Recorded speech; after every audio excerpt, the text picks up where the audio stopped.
Hello friends, welcome आपका मेरे YouTube channel में। फ्रेंड्स, उम्मीद करते हैं आप बहुत अच्छे से होंगे और अच्छे से आप कल जो होमवर्क दिए थे हम अच्छे से आप उसको याद किए होंगे। तो फ्रेंड्स, आज हम क्या पढ़ेंगे, चैप्टर 2 के एसिड बेसिस और सोल्ट जिसका नाम है, उसमें हम पेज 11 तक कल पढ़े थे, लेकिन आज हम पढ़ेंगे पेज 12। ठीक है, इसको अच्छे से पढ़ना है फ्रेंड्स, आपको जो भी हम बताएंगे और यही आपका नोट्स होगा। आप हाथों हाथ इसको नोट करते चलिए, ठीक है, हैंड टू हैंड, और जो हम बोल रहे हैं। तो आज पढ़ेंगे strength of acid and bases. तो strength of acid and bases क्या होती है, तो देखिए इससे पहले हमें पढ़ना पड़ेगा यूनिवर्सल इंडिकेटर्स क्या होते हैं। तो यूनिवर्सल का मीनिंग आपको सबसे पहले पता होने चाहिए। तो यूनिवर्सल का मीनिंग क्या है? यूनिवर्सल का मीनिंग है सार्वभौमिक, सदा सत्य रहने वाली बात। ठीक है, मतलब दुनिया गलत हो सकती है, लेकिन ये यूनिवर्सल जो बात है वो कभी गलत नहीं हो सकती। पिछली बार पढ़ा होगा आपने यूनिवर्सल लॉ ऑफ ग्रेविटेशन, कि गलत हो सकता है कुछ भी, लेकिन वो गलत नहीं हो सकता। ठीक है, तो यूनिवर्सल इंडिकेटर्स ऐसे इंडिकेटर हैं कि वो डिफरेंट कलर पे डिफरेंट पीएच वैल्यू देते हैं। ठीक है, डिफरेंट पीएच वैल्यू पे डिफरेंट कलर देते हैं। ठीक है, कि किसी भी स्पेसिफिक पीएच वैल्यू पे वो उसका कलर स्पेसिफिक कलर में चेंज हो जाएगा, यानी कि किसी भी खास कलर में चेंज हो जाएगा। तो आगे चलते हैं फ्रेंड्स। ये क्या होता है? मिक्सचर होता है सेवरल इंडिकेटर्स का, बहुत सारे इंडिकेटर्स का मिक्सचर होता है ये यूनिवर्सल इंडिकेटर। तो अब आते हैं यूनिवर्सल इंडिकेटर है क्या। यूनिवर्सल इंडिकेटर है pH scale.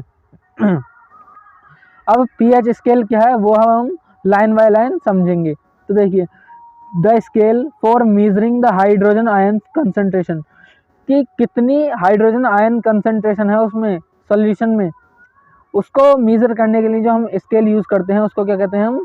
PH scale. Very very important question है फ्रेंड्स, बहुत ज़्यादा इंपॉर्टेंट क्वेश्चन बनेगा यहाँ से। आप अच्छे से इसको तैयार करें, ठीक है, इसको ध्यान मत दीजिए आप, तो अच्छे से तैयार कीजिए आप इसको। बहुत ज़्यादा इंपॉर्टेंट क्वेश्चन बन सकता है फ्रेंड्स यहाँ से पीएच स्केल से। वेरी वेरी इंपॉर्टेंट क्वेश्चन है। आगे चलते हैं। आपको दिख रहा होगा कि भाई ये पी तो लिखा हुआ है स्मॉल में और एच लिखा हुआ है उसमें कैपिटल में, लेकिन होता उल्टा के पहले एच लिखना चाहिए था, मतलब पहले पी लिखना चाहिए था कैपिटल में, एच लिखना चाहिए था स्मॉल में। तो ऐसा इसलिए है फ्रेंड्स कि एक ग्रीक यानी कि लैटिन भाषा से इसको ड्राइव किया गया है। एक लैटिन भाषा होती है उसी से इसको ड्राइव किया गया है। तो इसका मतलब क्या है? पीएच का पावर, पी से पावर, एच से हाइड्रोजन। इसको नोट करते चलिए आप। PH scale have a range from 0 to 14। PH की रेंज कितनी होती है? 0 से 14 तक उसमें नंबर होते हैं। और आगे चलते हैं। On 0 it's will show very acidic, और 0 पे ये बहुत ज़्यादा एसिडिक होगा, और 14 पर यानी कि 14 पर ये वेरी बेसिक होगा, बहुत ज़्यादा बेसिक प्रॉपर्टी शो करेगा। और ऑन 7, और 7 पे क्या होगा फिर भाई? 7 पे होगा न्यूट्रल। आगे चलते हैं। वैल्यू लेस देन 7, और वैल्यू जो लेस देन होंगी 7 से वो रिप्रेजेंट क्या करेंगी कि वो एसिडिक सॉल्यूशन है। तो एसिड में क्या वैल्यू देगा? 7 से नीचे वाली, यानी कि लेस देन 7। और बेसिक में मोर देन 7, जो मोर देन 7 वैल्यू देगा इसका मतलब ये है कि ये बेसिक सॉल्यूशन है। pH is a number of pH is a number which tell us whether substance is acid और बेस। pH कुछ नहीं है, बस pH एक नंबर है जो हमें बताता है कि ये सॉल्यूशन जो है वो एसिड है या बेसिस है। इसको अच्छे से तैयार कीजिए आप, अच्छे से। बहुत पेज 30 पे आते हैं फ्रेंड्स हम। तो इसमें है strong and weak acid, very very important. देखिए फ्रेंड्स, हम यहाँ पे लिखे हैं ना VI, तो इसका मतलब यही है, और स्टार भी दिए हैं। ठीक है, वेरी इंपॉर्टेंट क्वेश्चन है, बहुत ज़्यादा आता है। आगे चलते हैं। तो स्ट्रॉन्ग एंड वीक एसिड क्या है? तो पहले हम समझ लेते हैं कि ये डिपेंड किस पे करती है, स्ट्रेंथ इसकी एसिड्स की या बेसिस की। एसिड की या बेसिस की स्ट्रेंथ डिपेंड करती है कि वो कितना हाइड्रोजन पॉजिटिव आयन देगा एसिड, और कितना OH नेगेटिव यानी कि हाइड्रोक्साइड नेगेटिव आयंस देगा बेस। इन पर डिपेंड करती है। जो जितना देगा वो उतना ही स्ट्रॉन्ग एसिड होगा, और जितना ज़्यादा देगा वो उतना ही बेस होगा, इतना ही स्ट्रॉन्ग बेस होगा। स्ट्रॉन्ग एसिड कौन से हैं? वेरी इंपॉर्टेंट क्वेश्चन बनेगा फ्रेंड्स यहाँ से। देखिए, स्ट्रॉन्ग एसिड वह एसिड है जो एक more amount of hydrogen ions देते हैं। ठीक है, जो हाइड्रोजन पॉजिटिव आयन ज़्यादा देते हैं उनको हम कहते हैं स्ट्रॉन्ग एसिड। जैसे HCl हाइड्रोक्लोरिक एसिड, HCl और H2SO4, और HNO3 यानी कि नाइट्रिक एसिड, ये सब स्ट्रॉन्ग एसिड्स हैं।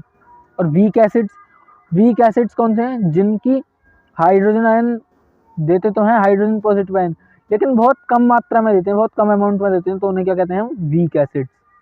तो आगे चलते हैं, अब आते हैं स्ट्रॉन्ग बेस क्या होते हैं भाई। तो स्ट्रॉन्ग बेस वही होते हैं जो जितना ज़्यादा वैसे नेगेटिव आयंस देंगे वो उतना ज़्यादा स्ट्रॉन्ग बेस होंगे। तो जो ज़्यादा अमाउंट में OH नेगेटिव आयंस देते हैं हम उनको क्या कहते हैं? Strong base. और वीक बेस कौन से होते हैं? जो कम मात्रा में हमें OH नेगेटिव आयंस देते हैं, तो उन्हें क्या कहते हैं हम? Weak bases. ठीक है, आप इसको अच्छे से तैयार करें, वेरी इंपॉर्टेंट क्वेश्चन है ये, अच्छे से तैयार कीजिए आप इसको। पेज 14 पे देखते हैं friends, importance of pH in everyday life. इतना इंपॉर्टेंट है ये टर्म फ्रेंड्स, बहुत ज़्यादा, आप इसको अच्छे से याद करना है। ठीक है, बहुत अच्छे से याद करना आप इसको। तो क्या इंपॉर्टेंस है?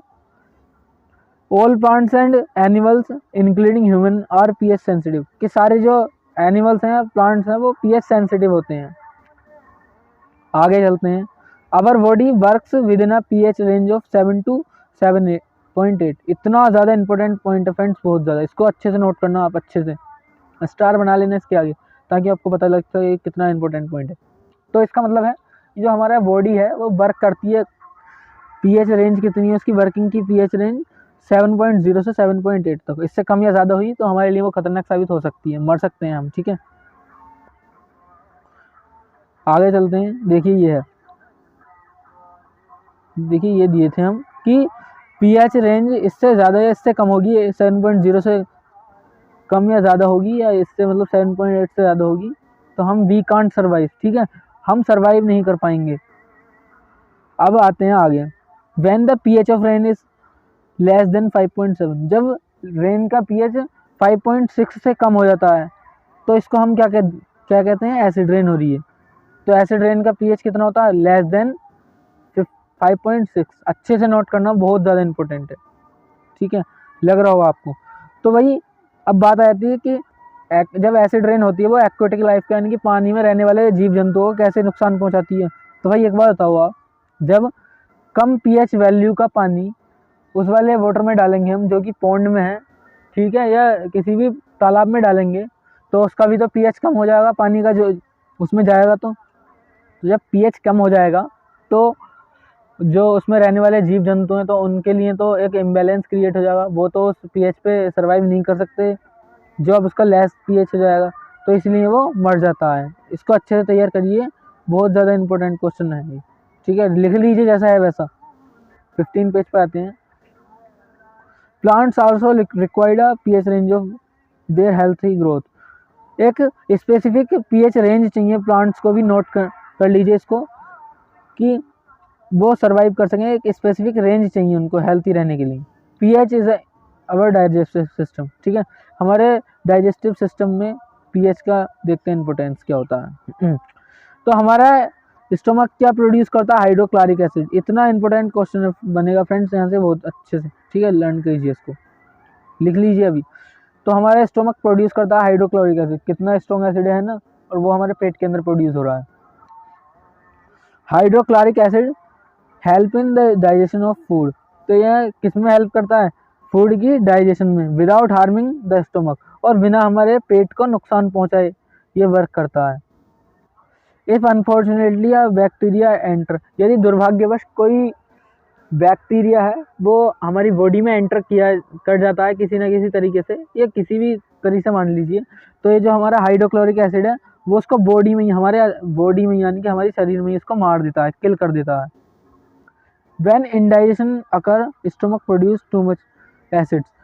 और जब इंडाइजेशन होती है, जब खाना पचता नहीं है, तो ये बहुत ज़्यादा मात्रा में एसिड प्रोड्यूस करता है हाइड्रोक्लोरिक। तो जो जिसकी वजह से क्या होता है? पेन होता है, दर्द होता है, और इरिटेशन, खुजली वगैरह भी होने लगती है।